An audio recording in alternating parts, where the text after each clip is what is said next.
life, mental illnesses, testicles, apples, love, politics, global hunger, video games, premature ejaculation. Words of wisdom.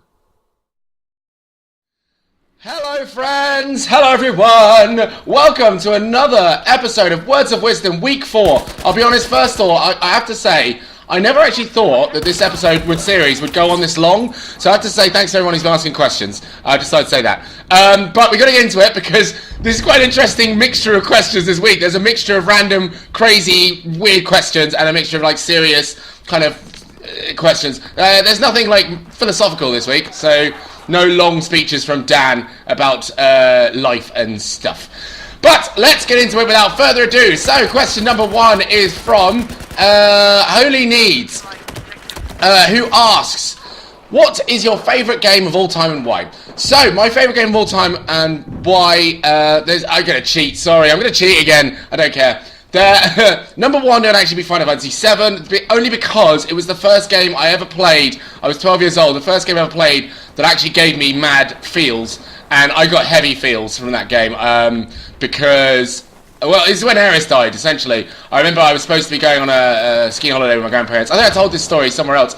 But I went on a skiing holiday with my grandparents, and I got so upset that Ares died at that point that I didn't want to go anymore. I got that upset that I became, like, literally a spoiled child. I was like, fuck this, I don't want to go skiing, I want to sit here and mourn over Ares. This sucks. And also it was a great soundtrack, it was a great experience for me in games, and yeah, I loved the whole thing, so that was my favourite. But that's more of a nostalgic thing. My actual favourite game of all time would have to be God of War. Now, which God of War, I don't know. It would have to be God of War 3, I'll say. God of War 3, because for me it rounds up. There is no God of War Ascension in my heart. I haven't played that game, and I think I actually don't want to. God of War has to be one of the greatest examples of video game design, production, and presentation ever. Purely because it's just an all-round fantastic game. It's got a great story, a great soundtrack, it looks great, it sounds great, it plays fantastically, and it taught me something as well. You know, I knew bits and bobs about Greek mythology, but not a lot, and there were certain things that hadn't been confirmed in my head. I love the fact that it was a lesson, you know. So yeah, they had to be that. I loved everything about that game. And the fact that it could get away with the gore, it could get away with the booze, but at the same time, it was still mildly educational, and it was engaging. It was a great story behind it as well. I loved the whole thing about it. It was the full package in my head. So 10 out of 10, God of War 3, best game ever for me. That's why. So yeah, thanks very much for the question. Next question is from Neostrike, hello Neostrike, by the way, who's come in for, I believe, the first question. Which games do you play in the future? I have to say, that's how it's written. He's not British, so please be nice about the way things are written. Yeah, so what games do I play in the future? Well, at the moment it looks like I'm actually due to play some Dark Souls 2, which I'm looking forward to. Later on now, I'm going to play Daylight. I'll be playing Dying Light as well. I want to play...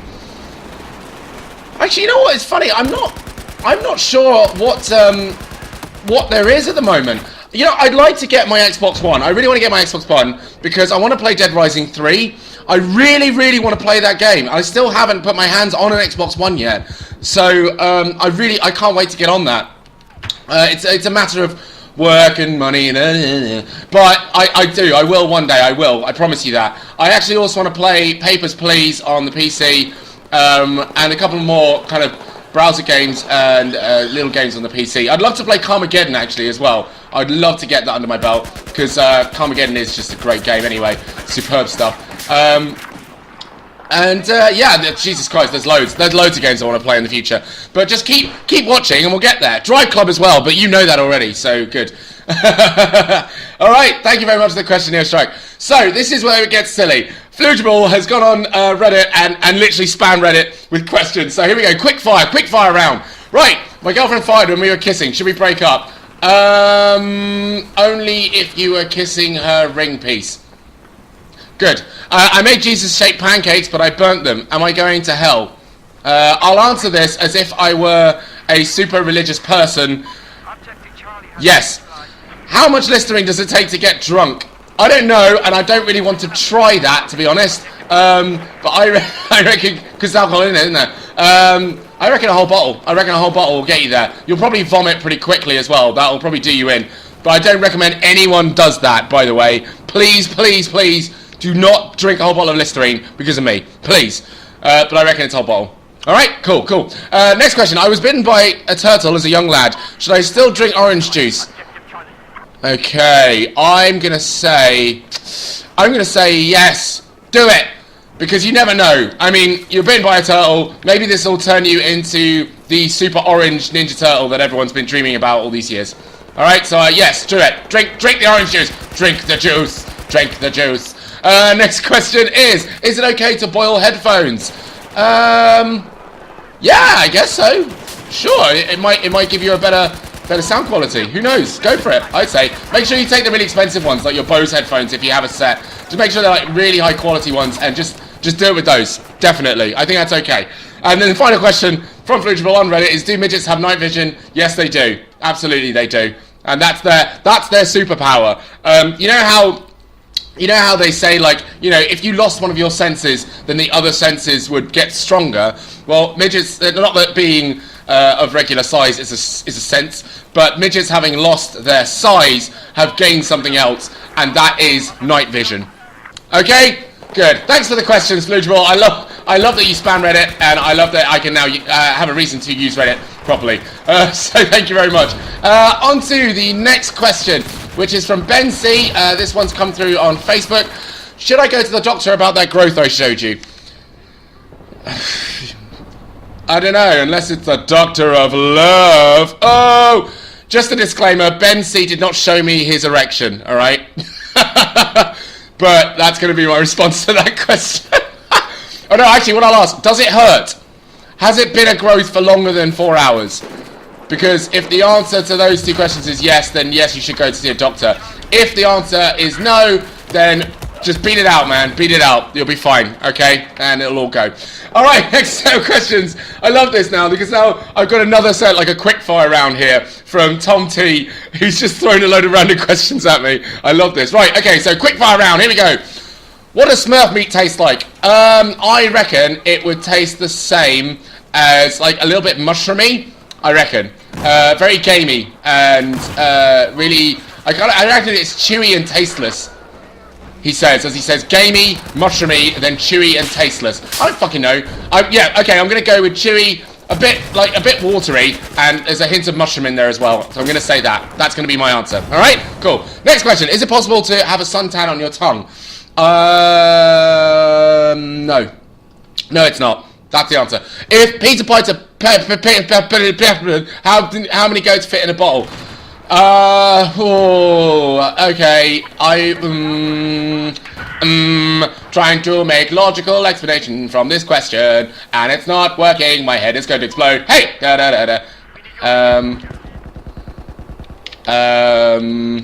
What? 2. Next question. Why is my zombie licking my unicorn ferociously? What you do in your sex life has no concern of mine, and do not ask me a question like that again. Fantastic. Next question. Why are there 60 sandwiches in one jar, or bananas? Well, that's a good question. I would say... Hang on a minute. Oh, no, that was in a bottle. I was thinking if they're linked with the goats fitting in the bottle question. Anyway, why are 60 bananas? I'd say someone's going for a really, really healthy or perhaps killer packed lunch, maybe. There's that many bananas in there, I'd be really concerned. So maybe someone's going for like the tastiest suicide mission ever. Who knows? Maybe that's what's going on. Maybe that is what's going on. Next question. What hurts most, giving birth or a kick in the testicles? Now, actually, while this is a quick fire round, I have to say, this is probably a serious question I don't answer seriously. I genuinely actually think that birth hurts more. And there's actually a scale of pain that someone's designed, and I can't remember what it's called. I'm not sure, but please look it up. There is a scale of pain, and apparently, childbirth goes beyond the level of pain a human being should be able to withstand and be conscious. So the fact that a lot of women actually stay awake or conscious during childbirth is something of a myth. Not a myth, sorry, something of a mystery. because apparently it just goes beyond the thresholds of anything a human being should actually have to go through at any one time. Also, I would say, like, while the argument is, you know, that it's a joke about, you know, women have children like 5 times and they can keep doing it again and again, whereas you get kicked in the balls, you know, when you get kicked in the balls, you don't want to get kicked in the balls again. What if you got kicked in the balls and got a Ferrari out of it? Yeah? How many times do you want to get kicked in the balls then? Yeah? There we go. Alright, cool. So, the next question is, does holding a car key to your head extend the range? Yes. Good. Alright, that's the end of the quickfire round. Thank you for the questions, Tom. I like those, actually. They're fun. They're good fun. I like that. The next question, actually the final question of this week, it's nice and compact this week. I like that. The final question for this week is from Scott S., who asks, have game developers become lazy because it's too easy to make money from churning out the same game and DLC, and they no longer have to try and come up with fresh, interesting content as much? Now, actually, hang on. No, I don't know. I'm going to wait a second to answer this question. I'm just going to get through this part of the game. Okay, so I'll honestly say to the answer to that, Scott, I'd be careful using the word lazy, only because in my very, very, very limited, and I will say that, I'm trying to be modest here, very limited knowledge of game production, excuse me, nothing really is ever lazy. The only time it'd be ever lazy is, well, no, you'd know if the people had been lazy in the production of a game, really. I wouldn't say that producing the same thing over and over again is necessarily lazy, because there's still a lot of work that has to go into it. Perhaps maybe not creative work, but work nonetheless. Now, creatively, perhaps they are, but at the same time, there's an unfortunate thing that takes place now, and it's something that just continues to reinforce my hatred for corporate and business and all that. Yeah, I hate it. Is when shareholders get their teeth into a company and they basically put their money into it and go, right, we want you to make a lot of money out of this because we want our money back. We invested in it, we want our money back, and we want to, you know, continue that.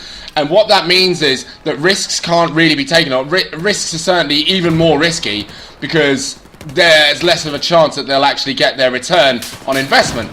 So what happens is they start franchising. Now, that's what's going on with EA, certainly. And if I'm correct, EA have investors and shareholders up their arse all the time, which is why they've got their hands on everything, which is why they release so much of the same stuff all the time, which is why they continue to just pump out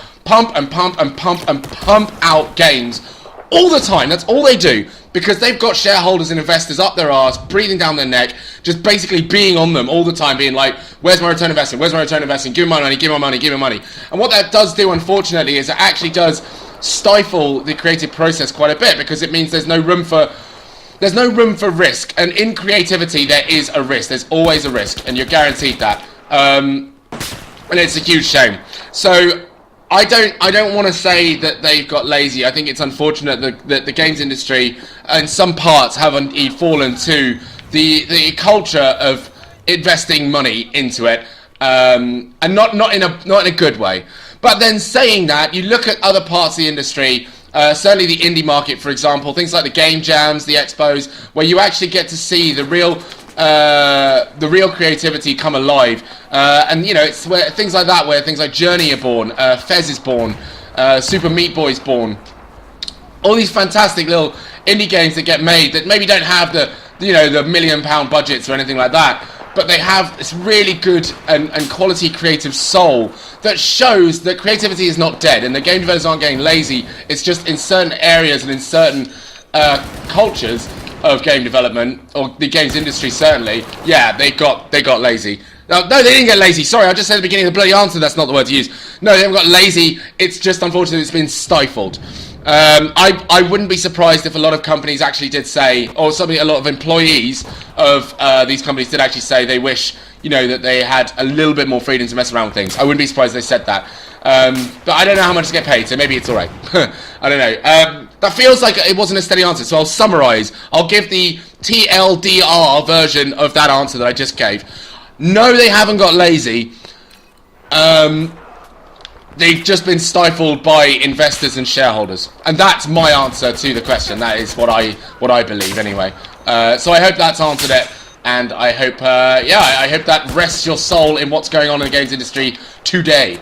That is it, everyone. That concludes this week for Words of Wisdom. I hope you've enjoyed. Thank you to everyone who took part again. Thank you to all those who asked questions.